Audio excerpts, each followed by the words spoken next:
Hello guys, welcome for my YouTube channel Dinesh academy में। तो guys आज की जो हमारे वीडियो में प्रश्न रहने वाले हैं जीके यानी कि सामान्य अध्ययन से संबंधित जो है प्रश्नों को जो है आज हम इस वीडियो में देखने वाले हैं। तो वीडियो शुरू करने से पहले यदि चैनल पे पहली बार जुड़े हैं तो चैनल को जो है अभी तक सब्सक्राइब नहीं किया है तो चैनल को सब्सक्राइब करना ना भूलें। साथ में जो है बेल आइकन घंटी प्रेस के निशान का बटन भी आप दबाइए, जिससे कि जो भी नोटिफिकेशन अपलोड होते रहे दिनेश एकेडमी में तो उसकी नोटिफिकेशन जो है आप तक पहुंचते रहे समय समय पर। तो शुरू कर लेते हैं आज की ये वीडियो जो सामान्य अध्ययन से संबंधित जो प्रश्न रहने वाले हैं।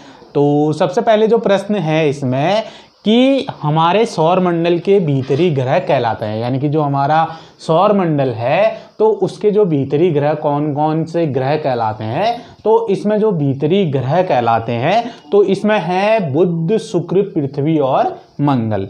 तो ये जो ग्रह हैं हमारे सौर मंडल के भीतरी ग्रह कहलाते हैं। तो उसके बाद नेक्स्ट प्रश्न है कि भारत की राष्ट्रीय वन नीति जो है 1988 के अनुसार कितना प्रतिशत क्षेत्र में वनों के अधीन होना चाहिए। यानी कि जो भारत की राष्ट्रीय वन नीति थी 1988 के अनुसार तो कितना प्रतिशत वन क्षेत्रों का होना चाहिए, तो ये अधीन होना चाहिए, तो ये है 33% पर। यानी कि जो 1988 की जो भारत की जो है राष्ट्रीय वन नीति है तो इसमें जो वन क्षेत्र जो है अधीन होना चाहिए तो ये 33% होना चाहिए। तो उसके बाद नेक्स्ट है कि उत्तर पश्चिम में शीतकाल में वर्षा का कारण है। यानी कि जो उत्तर पश्चिम में है तो वहाँ पर शीतकाल में वर्षा का क्या कारण है, तो ये कारण होता है हमारा पश्चिमी विक्षोभ के कारण। तो ये वर्षा जो होती है हमारी उत्तर पश्चिम में जो शीतकाल में तो इसका जो कारण होता है वो होता है हमारा पश्चिमी विक्षोभ के कारण। तो उसके बाद नेक्स्ट है कि नर्मदा नदी कौन सा प्रपात बनाती है। यानी कि जो नर्मदा नदी है इसमें कौन सा जल प्रपात बनता है, तो ये जो नर्मदा नदी है तो ये जो है धुआं आधार जल प्रपात बनाती है। तो धुआं आधार जल प्रपात का निर्माण जो है नर्मदा नदी पर होता है।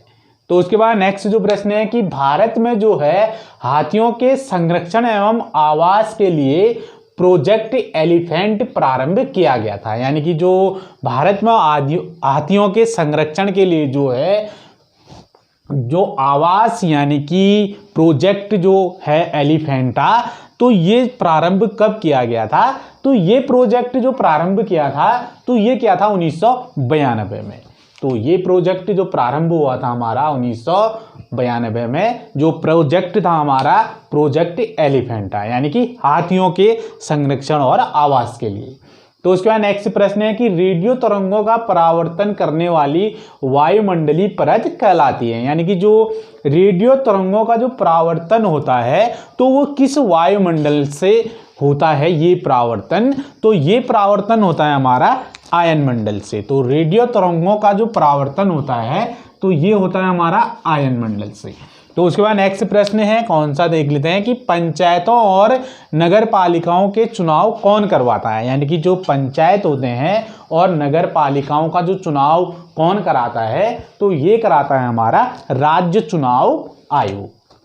तो ये चुनाव जो कराता है हमारा राज्य चुनाव आयोग पंचायतों और नगर पालिकाओं के चुनाव।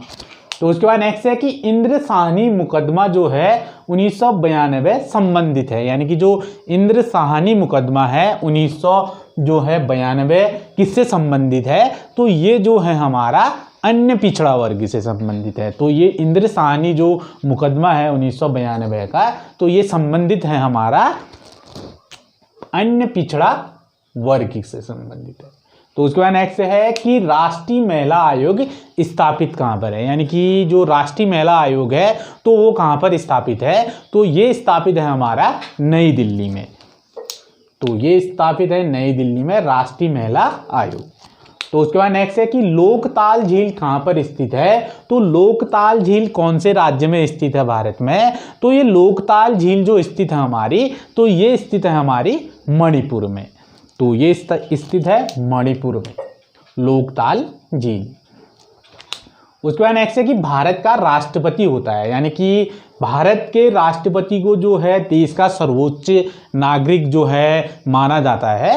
तो इसका जो आंसर है कि भारत का राष्ट्रपति होता है, तो जो भारत का राष्ट्रपति होता है वो होता है हमारा राष्ट्राध्यक्ष।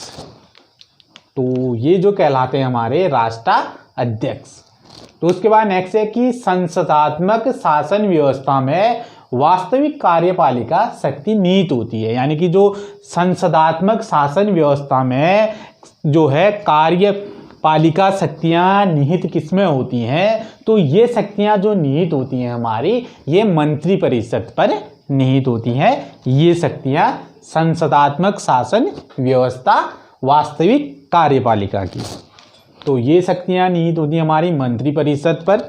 तो उसके बाद नेक्स्ट है कि राज्य पुनर्गठन अधिनियम किस वर्ष पारित हुआ था, तो राज्य पुनर्गठन अधिनियम जो पारित हुआ था हमारा, तो ये हुआ था हमारा 1956 ईस्वी में।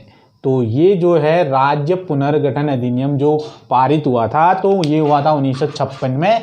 तो उसके बाद नेक्स्ट है कि भारत की संघात्मक व्यवस्था किस देश की संघात्मक व्यवस्था का नमूना है, यानी कि जो भारत की संघात्मक व्यवस्था है तो वो किस देश की संघात्मकता का नमूना है, तो ये नमूना है हमारा कनाडा देश से।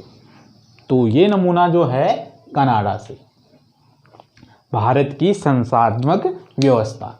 तो उसके बाद नेक्स्ट प्रश्न है कि ललित विस्तार नामक ग्रंथ जो है बौद्ध धर्म की किस शाखा से संबंधित है, यानी कि जो ललित विस्तार नामक ग्रंथ है तो ये बौद्ध धर्म की किस शाखा से संबंधित है, तो ये जो संबंधित है हमारी महायान शाखा से संबंधित है।